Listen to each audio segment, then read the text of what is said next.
Diana lived a very desolate life.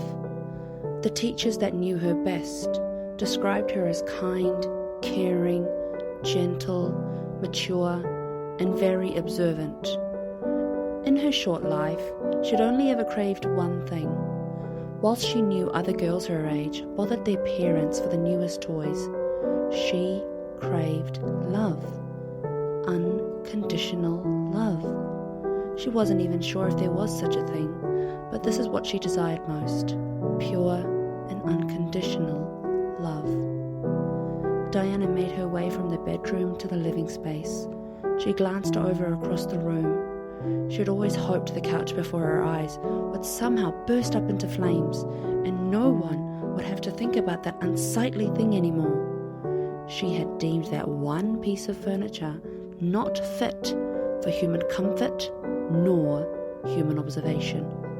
Not only the smell putrid, but the appearance of the sad couch itself that had clearly overstayed its welcome, with the combination of tobacco and alcohol to create the most unearthly scent embedded in its every fibre. Though it was the most undignified piece in the living space, it was her mother's favourite spot in the whole of the flat. Mother could be seen in parallel view in her drunken stupor. Oddly enough, her chest rising and falling with an apparent wheeze. Mother continued to hibernate, surrounded by bottles of hard liquor and ash. Diana looked sad. Casting her inner sadness aside, Diana was very quick to clear the scene and wiped away the perfect circular rings created by the bottles themselves with a damp, soft sponge. She added a large glass of cold, refreshing water by her mother's side in hopes that this would become her mother's new refreshment of choice for her own sake. Mother's body looked withered and worse for wear. It was in need of some dire help. Diana left. She showered, she dressed, and did her own hair. She fixed herself some seemingly uninteresting breakfast of 2 pieces of dry wheat bix mixed with water, and off she went.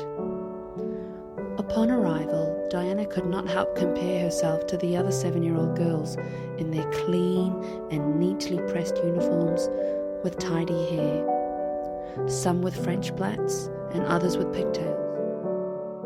It was apparent that these girls were well looked after, and maybe that meant that they were in fact loved. Their lunchboxes packed with nourishment to last the entire day. Could this be love? She thought to herself. She steadily walked as to not to draw any more attention to herself. Her head was low until she was stopped by a pair of long legs with fresh iron pleats. She looked up slowly. She cleared her throat, and he cleared his. "And what time do you call this?" said the headmaster. If only the headmaster knew that, in fact, was the least of her worries.